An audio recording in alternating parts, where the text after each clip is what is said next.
Mau petir, mau hujan, maju terus. Maju saja, Tuhan selalu serta. Maju saja.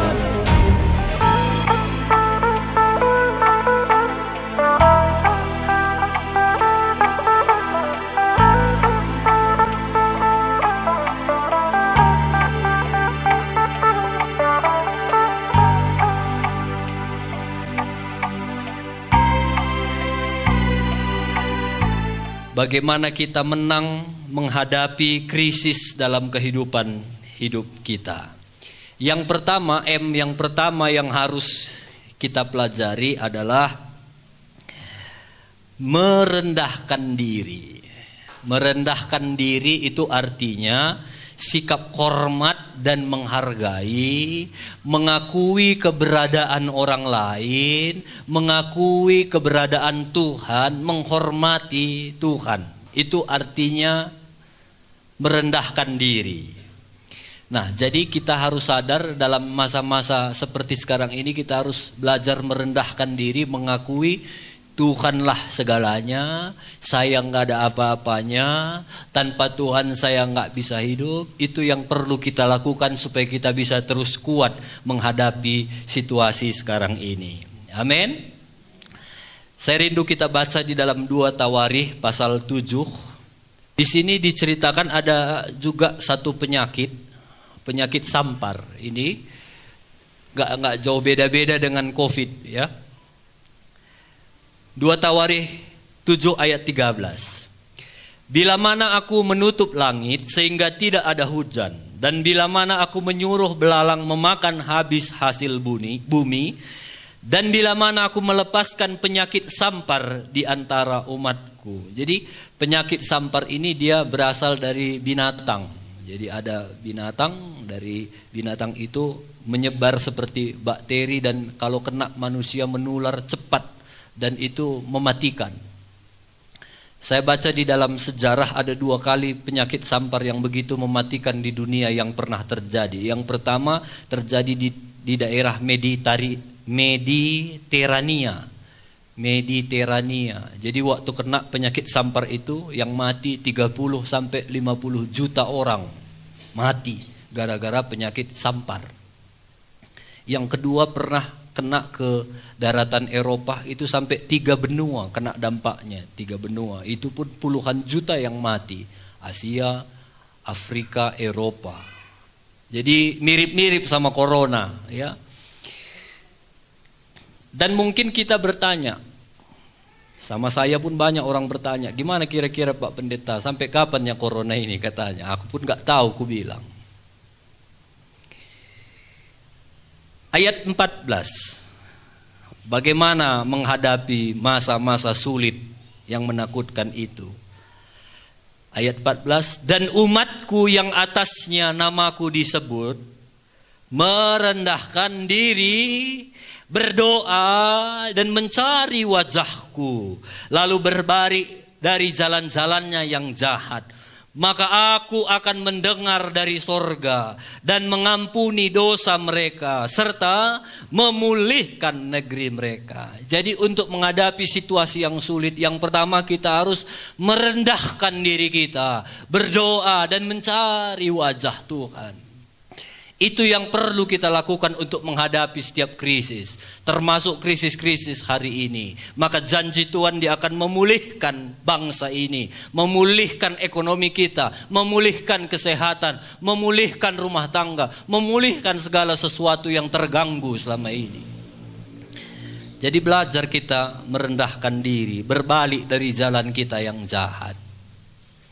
Hari-hari ini justru di masa yang sulit banyak orang malah nggak berdoa lagi, nggak cari Tuhan lagi. Saya kadang-kadang asal pulang dari Sugihen mau ke sini ibadah, waktu kulihat ada jemaat Tuhan yang gendongnya pompa, pakai topi, hancur hati ini. Yang paling parah katanya pula. Tadi pun ada kuliah, sama anaknya, sedih kali aku. Justru di masa-masa sekarang ini kita perlu cari Tuhan. Karena di luar Tuhan kita nggak akan mampu. Merendahkan diri dan berdoa itu artinya kita mengakui kedaulatan Tuhan. Kita mengakui nggak mampu kita tanpa Tuhan. Kita ini terbatas. Saya diberkati juga dengan satu kesaksian anak Tuhan. Kalau kita hari-hari ini suka dengar nama Gracia Polii. Dia pemenang bulu tangkis di Tokyo yang membawa nama Indonesia dapat medali emas.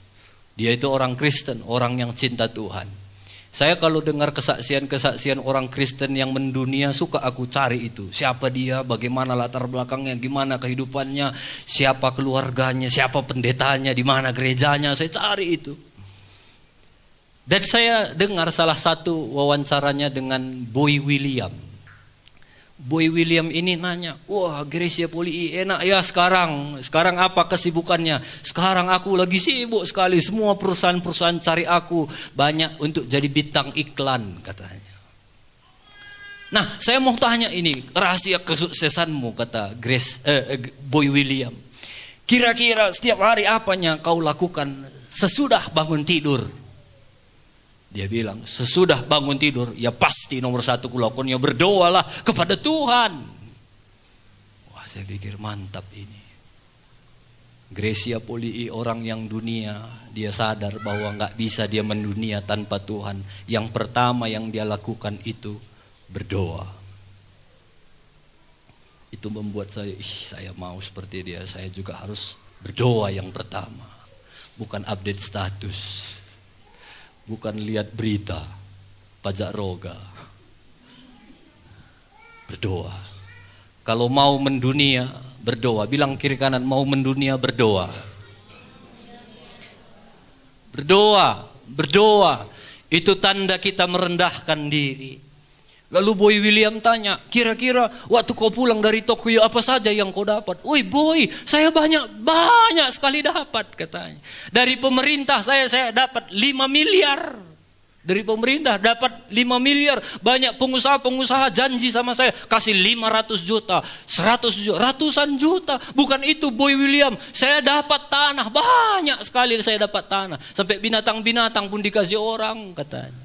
Sahabatku Apriani temanku main ada dikasih sapi juga katanya. Aku dikasih binatang yang lucu-lucu. Apalagi ada perusahaan-perusahaan, ada restoran-restoran yang kasih aku. Pokoknya kalau Gracia Polii minum di restoran ini, makan di restoran ini, nggak bayar seumur hidup.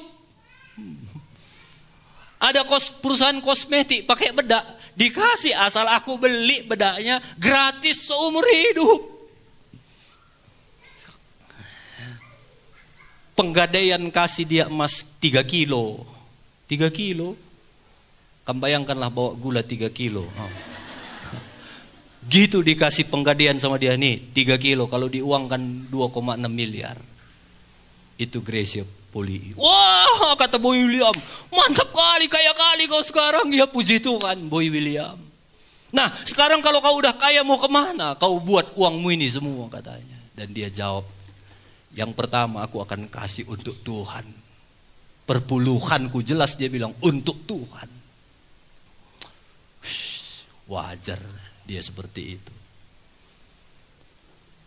Jadi orang-orang yang mengandalkan Tuhan merendahkan dirinya. Firman Tuhan bilang orang yang merendahkan dirinya akan ditinggikan oleh Tuhan. Terjadi dalam kehidupan Gracia Polii. Saya lihat siapa dia sebenarnya? Dia adalah seorang anak remaja yang bertumbuh tanpa seorang bapak. Bapaknya kecil udah meninggal.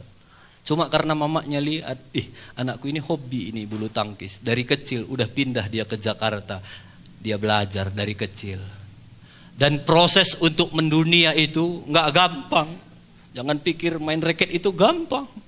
Itu latihannya saya lihat proses kehidupannya. Saya nggak lihat berapa hartanya saja, saya lihat prosesnya gimana. Dia latihan itu ada seperti tali yang besar itu, tali kapal itu lebih besar. Dia harus gini-gini sampai dia teriak saking sakitnya.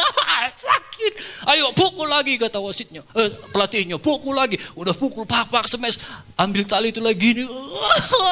Sakit. Waktu dia dikasih lihat tangannya hancur semua, kakinya hancur semua. Jangan lihat kesuksesannya, lihat prosesnya. Kalau kita mau menjadi anak Tuhan yang kuat menghadapi setiap tantangan, berdoa. Andalkan Tuhan. Amin. Ada satu raja, namanya Raja Hizkia, dalam 2 Tawarikh 32 ayat 24. Pada hari itu Hizkia jatuh sakit sehingga hampir mati. Ia berdoa kepada Tuhan. Waktu dia mau mati, berdoa kepada Tuhan. Apa yang Tuhan kerjakan? Tuhan berfirman kepadanya dan memberikan satu tanda ajaib. Dia sembuh.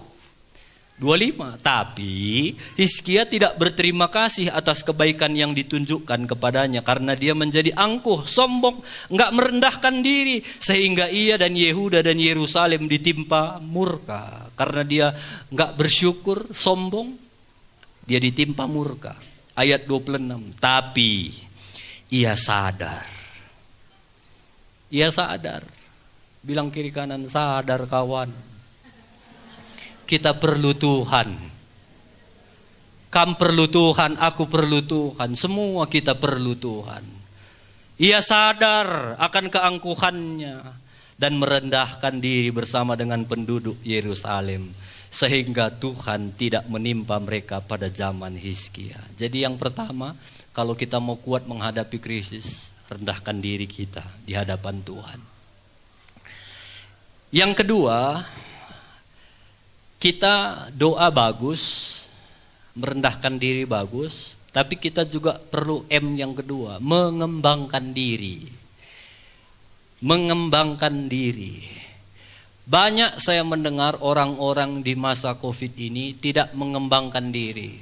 Kenapa kamu begini? Enggak begini lagi. Dia jawab, nantilah setelah Covid berlalu. Saya mau bilang, enggak jelas Covid ini kapan berakhirnya. Lalu mau kita tunggu sampai gak jelas kita gak mengembangkan diri? Teruslah berkarya.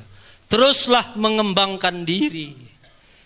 Banyak orang melihat Covid ini hal yang sial. Sial, rugi aku, bangkrut aku. Tapi saya melihat juga banyak orang melihat Covid ini adalah peluang. Wah, ini peluang ini, orang gak bisa berjumpa, apa yang aku harus kerjakan? Kalau rapat itu selalu pasti ada rapat. Rapat ketemu gak boleh sama pemerintah. Aku buat aplikasi Zoom meeting. Wah, kaya ini yang buat aplikasi Zoom meeting. Semua orang pakai aplikasi Zoom meeting sekarang. Siapa saja, mau sampai presiden pun pakai itu. Baginya masa-masa yang sulit itu jadi satu keuntungan. Saya juga melihat Covid ini banyak hal positif.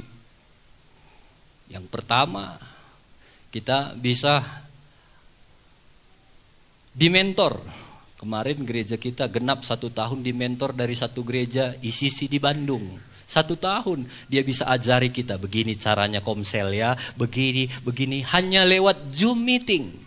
Gak perlu kita semua sama-sama ke Bandung. Bisa dari rumah kita masing-masing kita dengar pendeta berkhotbah. Kalau dulu, harus ke Bandung kita semua. Bayar ongkos, bayar hotel, ini gak perlu. Dengan Zoom kita bisa banyak belajar. Positif, kita bisa buat komsel. Gara-gara gak bisa bertemu, kita buat komsel kecil. Ternyata komsel itu malah lebih berdampak. Banyak kesaksian yang bukan hanya memberkati saudara, itu juga memberkati kami. Kemarin ada satu pemimpin kita di gereja ini juga, dia berdoa. Dia bilang, waktu aku berdoa, beberapa kali aku melihat ada banyak bayangan-bayangan masuk di gereja ini. Dan waktu bayangan-bayangan itu masuk, rasanya damai, sejahtera. Bagiku itu menguatkan. Banyak lagi kesaksian-kesaksian. Dan nanti Selasa ada malam kesaksian di sini. Datanglah kalau mau dengar banyak kesaksian setiap bulannya kita ada buat ibadah di sini. Jadi banyak keuntungannya kalau kita lihat sisi positifnya. Saya ada di komisi pusat. Setiap tahun harus ada rapat. Pertemuan rapat itu macam-macam. Kadang di Jakarta, di Bali, Surabaya. Ini terakhir kami harus rapat beberapa hari lalu di Manado. Cuma karena situasi seperti ini, Zoom meeting. Wah, dengan Zoom saya nggak perlu ke Manado, nggak perlu bayar hotel, nggak perlu bayar pesawat, nggak perlu PCR. Nggak perlu, saya cukup di rumah, saya bisa dengar semua hasil keputusan rapat, saya masih bisa berpendapat di sana. Jadi yang kedua, jangan mau tinggal diam, teruslah mengembangkan diri di masa yang sulit sekalipun. Amin. Hari ini iblis sedang menanam, udah nanti lewat COVID. Kita mau melakukan sesuatu, nanti lewat COVID. Nanti lewat COVID. Nggak ada satupun yang tahu kapan COVID ini berlalu. Jangan batasi diri kita, terus kembangkan diri kita. Ada satu tuan yang membagi 3 talenta kepada 3 hambanya. Satu hamba dikasih 5 talenta, hamba yang kedua dikasih 2 talenta, hamba yang pertama dikasih 1 talenta. Hamba yang dapat 1, dia pengenalannya akan tuannya itu dangkal sekali. Pola pikirnya kalau istilah anak sekarang cetek. Negative thinking. Sampai waktu tuannya datang yang 5 kasih ini tuan 5. Ini hasilnya 5 jadi 10. Tuan ini 2 yang tuan percayakan ini hasilnya 2. Yang 1 bilang apa? Tuan, kau ini hamba yang kejam dan jahat. Kau mau menuai di mana kau tidak menabur. Negatif dia sama tuannya. Pertanyaan saya, apakah dia jahat tuannya? Enggak, saya pikir ini bukan tuan yang jahat, dia tuan yang baik. Kenapa? Karena dikasih modal. 1 talenta itu bukan hal yang kecil, Bapak Ibu. Kalau kita rupiahkan ke zaman sekarang, 1 talenta itu sama nilainya dengan 6.000 dinar. Firman Tuhan bilang 1 dinar upah 1 hari. Jadi 1 talenta itu upah 6.000 hari. Kalau kita buat 100.000 1 hari upah Aron, jadi 1 talenta itu 600 juta. Tuannya pergi nih 600 juta. Kalau kamu dikasih tuandu atau dikasih 1 orang nih 600 juta, apakah yang ngasih itu jahat dan kejam? Enggak. Pasti baik, terima kasih. Mungkin seumur hidup aku gak akan pernah dapat uang seperti ini. Kita bilang mungkin. Terima kasih Tuhan, terima kasih. Tapi kenapa yang 1 itu dikasih? Nah 600 juta. Nah kembalikan 600 juta. Kau jahat, kau kejam. Karena di sininya itu gak kenal tuannya begitu dalam. Bapak Ibu, kenapa kira-kira dia bisa salahkan tuannya itu? Karena di sini pola pikirnya selalu iri. Dia kok dapat 5? Dia kok dapat 2? Hati-hati dengan pola pikir kita yang ngiri. Jangan ngiri terus sama orang lain. Jangan ngiri sama berkat orang lain. Belajar nganan sekali.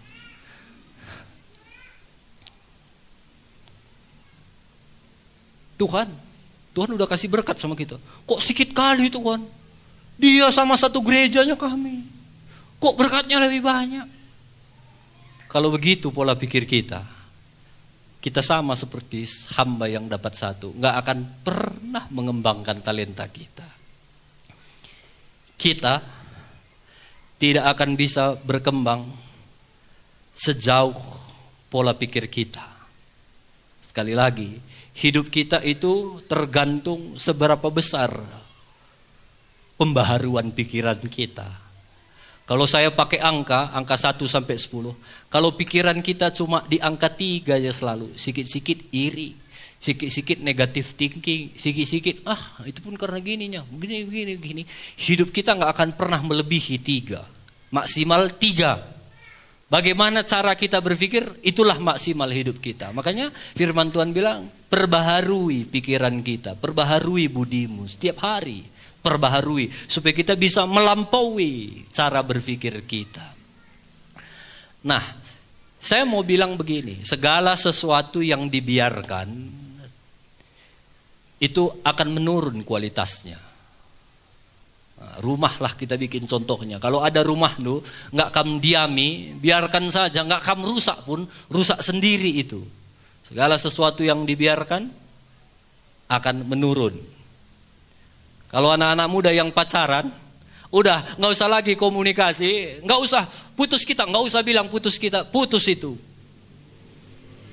Karena nggak dipelihara. Jadi segala sesuatu yang dibiarkan akan menurun kualitasnya.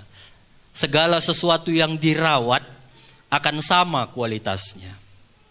Tapi segala sesuatu yang ditingkatkan, yang dikembangkan, itu akan makin besar. Nah, jadi kita harus belajar ini. Kalau Tuhan kasih kamu talenta, mungkin ada yang dapat 1, ada yang dapat 2, ada yang dapat 5, kembangkanlah itu. Kembangkan. Kalau kamu biarkan itu akan menurun. Kalaupun kamu kerjakan, kamu rawat, itu cenderung sama saja dia.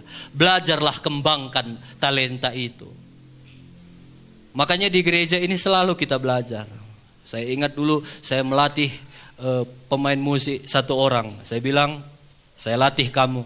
Kalau bisa, kamu udah bisa, latih lagi orang.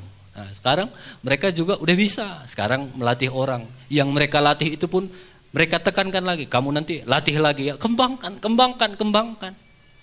Jadi saya udah nggak sibuk lagi ngajar main musik. Awalnya saya bagi talenta saya main musik, udah mereka yang kembangkan. Sekarang saya berpikir apa lagi? Bilang kiri kanan, kembangkan.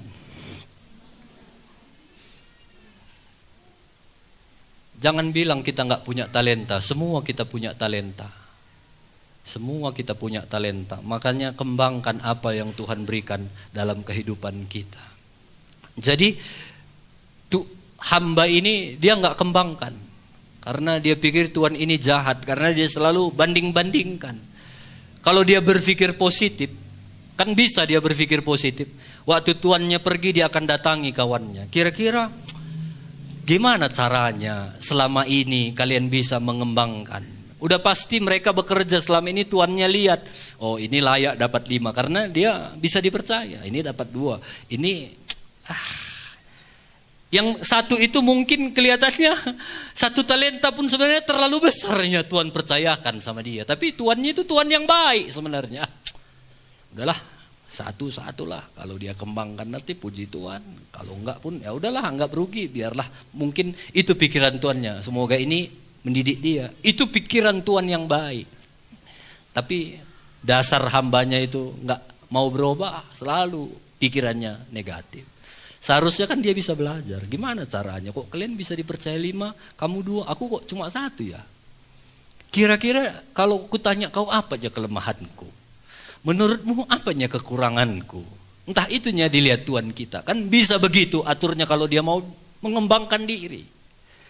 Tapi dia nggak mau mengembangkan diri. Dia salahkan Tuhan.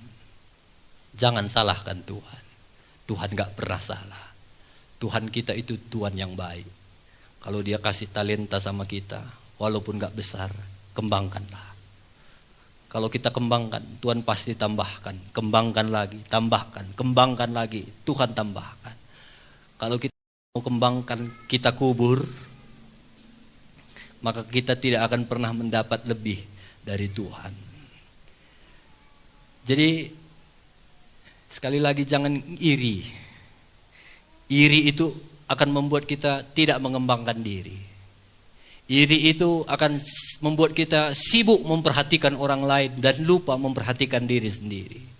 Sibuk memperhatikan keberhasilan orang lain, tapi kita nggak akan ada waktu untuk mengembangkan diri kita. Belajarlah sibuk mengembangkan diri kita, maka hidup kita akan tetap kuat di masa-masa yang sulit seperti ini. Amin. Bilang kiri kanan, jangan sibuk ngiri. Justru belajar kembangkan diri kita. Itu yang saya bilang, saya suka lihat seperti Gracia Polii. Keren dia. Coba lihat bagaimana proses hidupnya. Dia harus bangun pagi dan berdoa. Dan pagi-pagi dia harus latihan lari. Dia harus begini-begini. Kadang-kadang dia udah sampai habis tenaganya, udah capek kuliah itu, udah jatuhan keringat, udah capek dia. Pelatihnya bilang, ayo lagi. Wah, makin sakitnya rasanya. Nah, itu proses. Jadi perlu mengembangkan diri. Yang ketiga, berdoa bagus, merendahkan diri bagus, mengembangkan diri bagus, tapi harus ada arahnya. Yang M ketiga, kita harus mengarahkan diri.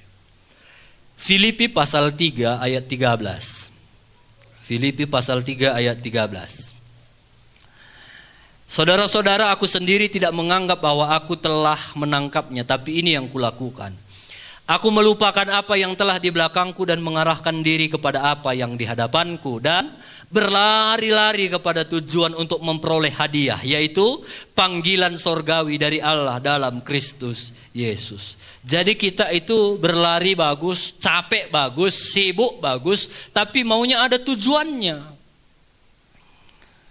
Kenapa pertandingan bola begitu disukai, mendunia? Apa-apa sedikit kalau udah pertandingan bola, udah Piala Dunia, udah rame itu seluruh dunia. Kenapa orang suka nonton bola?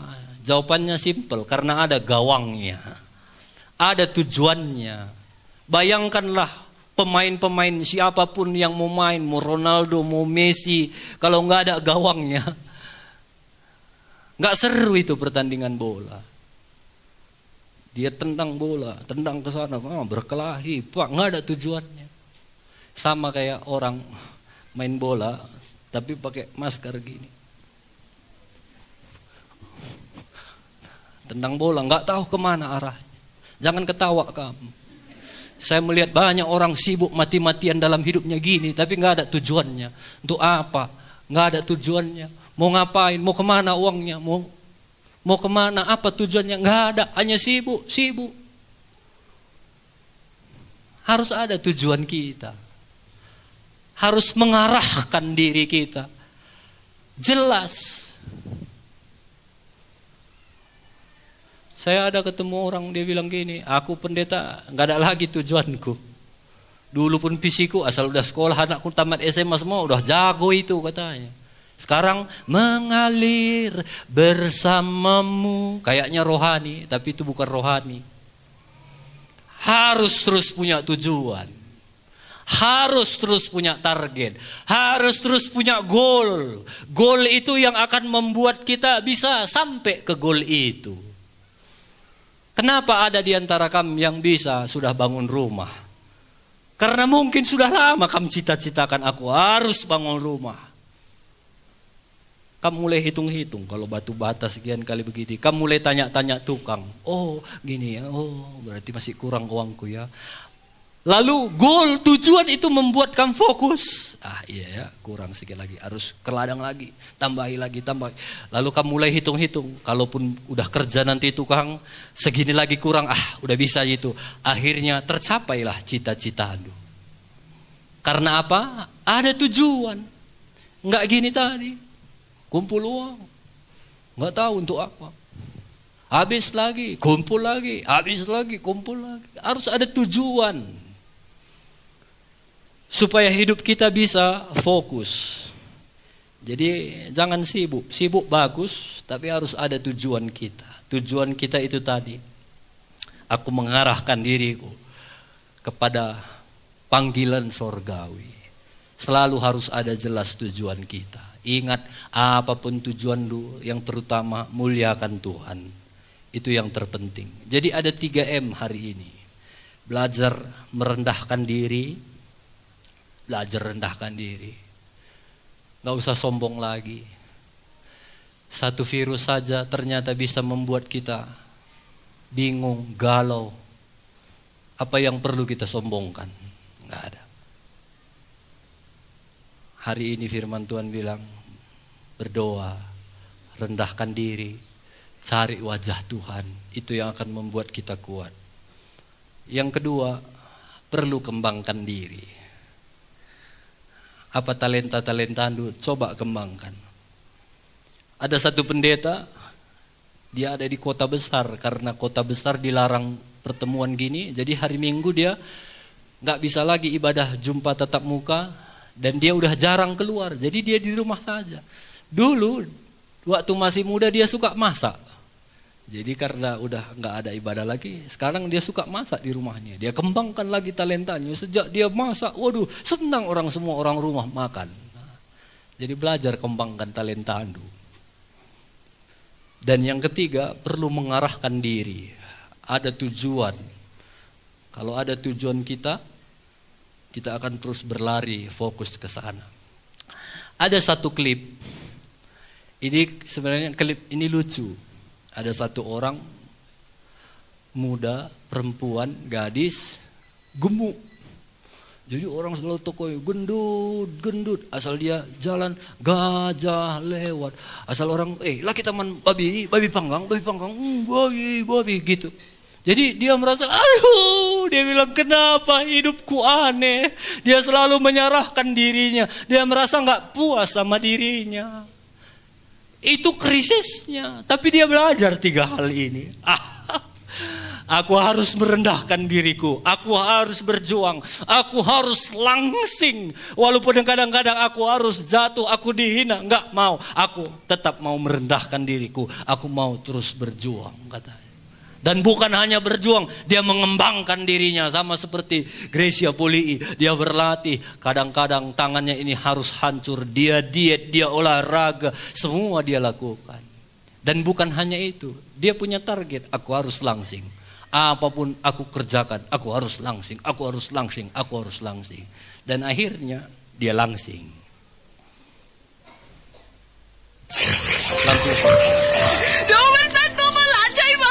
Aku manusia aneh. Aku bisa bahasa Tionghoa sedikit. Di atas gunung, di sana ada sumur tua. Pergilah ke sana. Karena kau akan berjumpa dengan Tuhan di sana. Dia semangat. Harus kau bawa air, isi sumur itu, katanya. Tokoh orang lagi, si gendut bawa air. Dia merendahkan dirinya. Dia berjuang. Dia mengembangkan dirinya. Berat itu. Tapi aku mau langsing. Karena dia punya tujuan. Dia mengarahkan dirinya. Dia terus berjuang. Mengarahkan. Aku isi sumur ini sampai penuh. Supaya aku berjumpa dengan Tuhan, katanya. Babi. BPK. Sang ditokohi orang. Lihat tangannya pun luka. Perjuangannya berhari-hari. Sampai satu hari dia masih terus mengarahkan diri.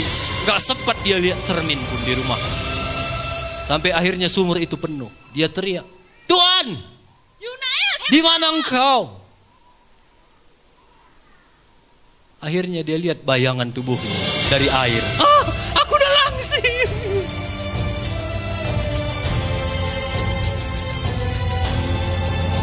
Dia gak sadar. Nature Gift 711. Jangan lupa habis kasih persembahan sesudah ini kan.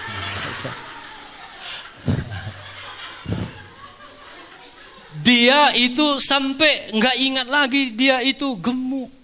Karena dia mengarahkan diri, aku mau berjumpa dengan Tuhan. Aku mau minta kurus. Dia berjuang mati-matian mengarahkan dirinya. Sampai akhirnya proses dia lalui. Akhirnya dia bisa kurus. Dia mencapai apa yang menjadi mimpinya. Dia belajar merendahkan diri. Untuk mencapai panggilan ilahi banyak akan tantangan, godaan. Saya mendengar banyak tantangan di komsel-komsel. Banyak masalah, banyak godaan-godaan yang sering sekali terjadi di komsel-komsel yang membuat kadang orang malas komsel, kadang nggak ada gunanya aku komsel. Banyak tantangan. Tapi belajar rendahkan diri kita di hadapan Tuhan. Kalaupun banyak tantangan, rendahkan Tuhan, aku gak bisa tanpa Tuhan. Yang kedua, kembangkan terus diri kita. Apa yang kami miliki sekarang, terus kembangkan. Percaya Tuhan akan kasih lebih lagi. Dan yang ketiga, belajar arahkan diri. Jangan lihat kiri kanan. Akan banyak orang yang menghina, mungkin babi. Mungkin orang nggak bilang kita babi, tapi ya sia-sia kau gereja, banyak hal yang melemahkan, nggak ada gunanya. Oke. teruslah mengarahkan diri kepada apa yang Tuhan mau. Percaya kita akan sampai di tujuan yang Tuhan mau dan yang kita rindukan juga. Haleluya. Amin. Tuhan memberkati kita semua.